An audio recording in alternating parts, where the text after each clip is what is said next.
the whole company of them arose and brought him before Pilate. And they began to accuse him, saying, "We found this man misleading our nation and forbidding us to give tribute to Caesar, and saying that he himself is Christ, a king." And Pilate asked him, "Are you the king of the Jews?"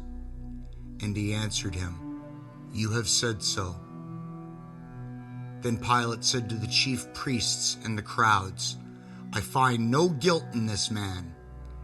But they were urgent, saying, "He stirs up the people, teaching throughout all Judea from Galilee, even to this place."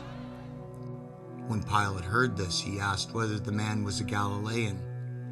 And when he learned that he belonged to Herod's jurisdiction, he sent him over to Herod, who was himself in Jerusalem at that time.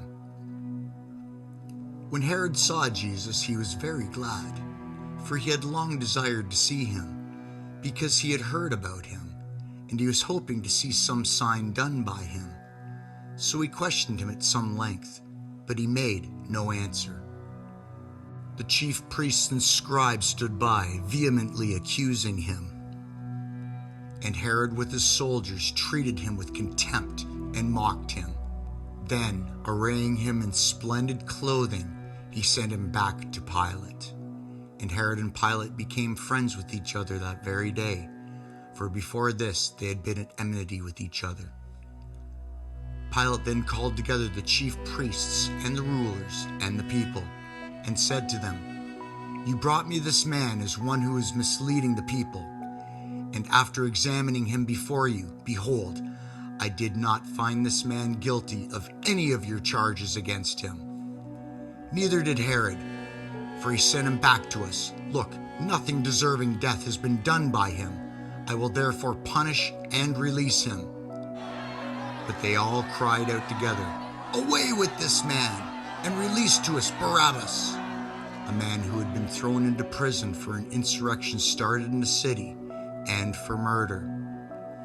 Pilate addressed them once more, desiring to release Jesus, but they kept shouting, "Crucify! Crucify him!" A third time he said to them, "Why? What evil has he done? I have found in him no guilt deserving death. I will therefore punish and release him." But they were urgent, demanding with loud cries that he should be crucified, and their voices prevailed. So Pilate decided that their demand should be granted. He released the man who had been thrown into prison for insurrection and murder, for whom they asked, but he delivered Jesus over to their will.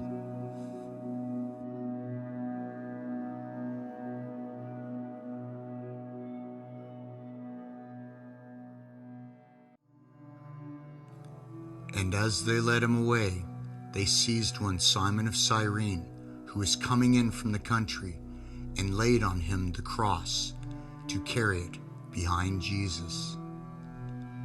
And there followed him a great multitude of the people and of women who were mourning and lamenting for him. But turning to them, Jesus said, "Daughters of Jerusalem, do not weep for me, but weep for yourselves and for your children. For behold, the days are coming when they will say, 'Blessed are the barren, and the wombs that never bore, and the breasts that never nursed.'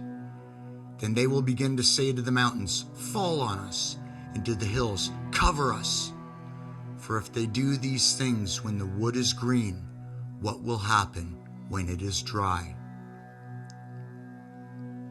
2 others who were criminals were led away to be put to death with him. And when they came to the place that is called the Skull, there they crucified him, and the criminals, one on his right and one on his left. And Jesus said, "Father, forgive them, for they know not what they do." And they cast lots to divide his garments. And the people stood by, watching, but the rulers scoffed at him, saying, "He saved others, let him save himself, if he is the Christ of God, his chosen one." The soldiers also mocked him, coming up and offering him sour wine and saying, "If you are the king of the Jews, save yourself." There was also an inscription over him, "This is the King of the Jews."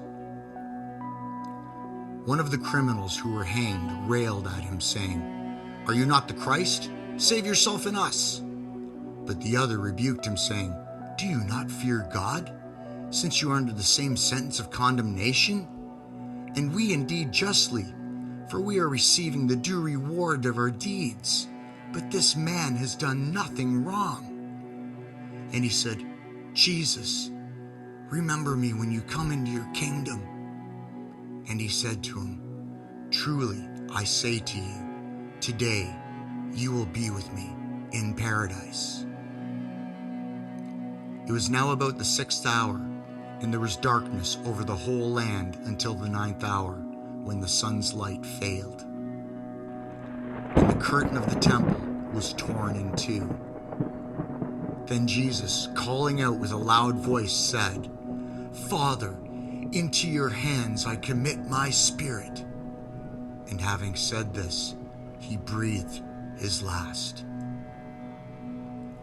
Now when the centurion saw what had taken place, he praised God, saying, "Certainly this man was innocent." And all the crowds that had assembled for this spectacle, when they saw what had taken place, returned home beating their breasts. And all his acquaintances and the women who had followed him from Galilee stood at a distance, watching these things.